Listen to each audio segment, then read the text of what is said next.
Oi, galerinha do segundo ano, tudo bem? Bom, no último vídeo a gente não conseguiu terminar, né? Falamos só de maias e astecas, para que o vídeo não ficasse muito longo, né? Então agora a gente vai falar um pouquinho sobre os incas, que foi o povo que ficou faltando. Então os incas, eles se desenvolveram na região da América do Sul, tá? Então, num território que hoje compreende, né, países, né, espaços que são atualmente países do Peru, a Bolívia, Equador, Chile e Argentina. Então, toda aquela região, né, litorânea, aquela região andina, aquela região próxima ao Pacífico, foi dominada por estes grupos, tá? Que ficaram então denominados como Incas. Então, os Incas, eles, na verdade, o Império Inca, em relação à chegada dos europeus, era um império recente, tinha basicamente um século, tá? Os Incas chegaram ali, dominaram aquele espaço, se tornaram uma sociedade bastante complexa, bastante hierarquizada, com uma grande produção que a gente vai trabalhar com vocês um pouquinho agora, tá? Então, os Incas receberam influência de reinos que já existiam naquele espaço, como os Mochica, como os Chimus, que já eram reinos bastante complexos, que já desenvolviam, né, cerâmica, que já eram agricultores, enfim. Então, os Incas basicamente eram povos que viviam da agricultura em grande medida, tá? Então, agricultura da batata doce, da batata mesmo, do milho, né? Produziam algodão, produziam outros, né? Também outros produtos, eles criavam, né, animais como a alpaca, como a lhama, certo? E também produziam, né, outras situações, enfim, tá? Então eram agricultores, mas também eram povos guerreiros, né? Eram povos, enfim, que tinham um conhecimento muito grande também sobre as questões arquitetônicas. A gente pode ver, por exemplo, no sítio arqueológico de Machu Picchu, que era uma cidade inca, certo? E também na produção, né, de terraços, né? Então uma agricultura em terraços, já que era um solo um pouco mais complicado, né? A gente tem que pensar também que é um espaço montanhoso, né? Então eles desenvolveram a sua sociedade nessa situação. Então tinha uma hierarquia social muito grande. No topo estava o imperador, né, chamado Inca. O imperador, ele era visto como uma divindade, ele era filho, então, né, do principal deus do panteão Inca, né, já que os Incas eram politeístas. Então, o principal deus era o deus Sol, né, que era então chamado de Inti. Então, o Inca, o imperador, era filho do próprio deus Sol, tá? Tinham outros deuses vinculados à questão da natureza, como a lua, que era Kidia. Tu tinha também Pachamama, né, que era a perspectiva da terra, da fertilidade, e também o deus Viracocha, que era um deus, então, que teria partido, que um dia retornaria, o que também ajuda a explicar um pouquinho as dificuldades, né, de alguns povos em compreender que os espanhóis não estavam relacionados a esses deuses. Muitos, no primeiro momento, fizeram essa identificação, tá? Então, essa questão do imaginário pesou também, né? Não só, claro, mas também teve um peso nessa perspectiva da conquista espanhola.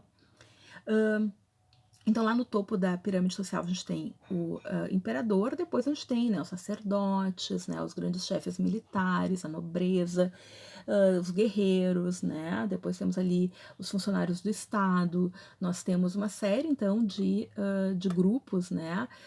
Nessa perspectiva. Depois temos artesãos, temos comerciantes e, por fim, temos os camponeses, que a grande massa, né, da população é a população camponesa, certo? Que se organizavam em comunidades chamadas ailus, né?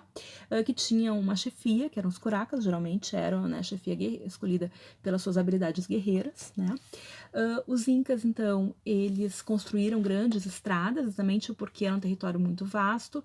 Eles tinham várias, né, províncias, né, no qual, então, em determinados momentos se cobrava tributos, né, não só tributos em relação à questão né, de financeira ou de produtos, enfim, mas também de trabalho, né? Então, um dos principais formas de trabalho é a chamada mita, que depois os espanhóis vão se aproveitar, digamos assim, né? E vão fazer uma releitura do que era a mita.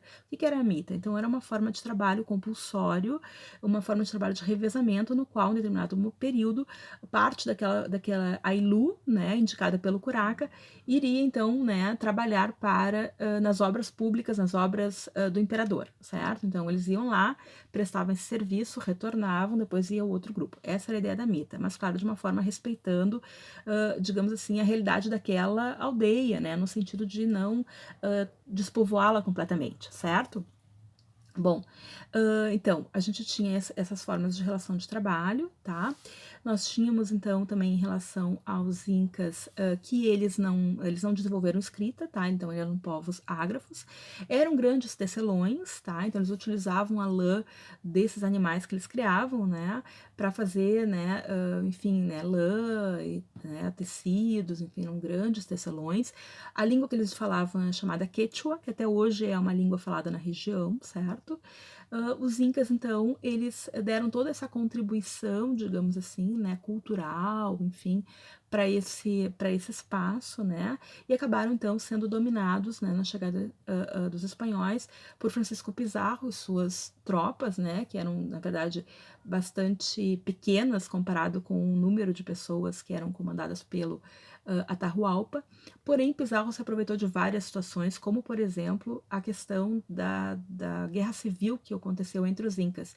Então, a morte, né, do imperador inca, por causa de doença, possivelmente as doenças, né, como eu disse para vocês, chegaram antes, atingiram um grande contingente, né, inclusive o imperador e seu filho sucessor, e aí abriu, digamos, um espaço para a guerra entre dois irmãos, né, Atahualpa e Huáscar, pelo poder, pelo trono que ficou vago. Atahualpa venceu, né, Francisco Pizarro ficou apenas esperando, e com a debilidade que então já se encontrava a sociedade e a divisão que já se encontrava a sociedade inca, ele, né, se aproveitou e, claro, usou, né, uma série de artimanhas, digamos assim, para, em Cajamarca, né, capturar, né, e sequestrar o Atahualpa, e por fim, então, acabar assassinando ele, né, o que desagregou bastante a sociedade inca, certo?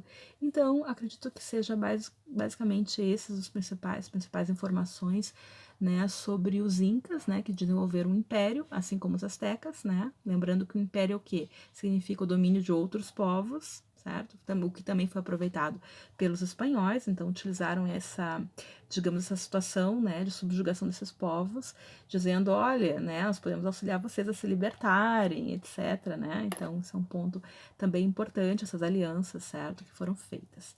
Tudo bem? Então, eu acredito que seja basicamente esses os principais tópicos. Qualquer dúvida, vocês vão entrando em contato. Beleza? Valeu, então. Se cuidem.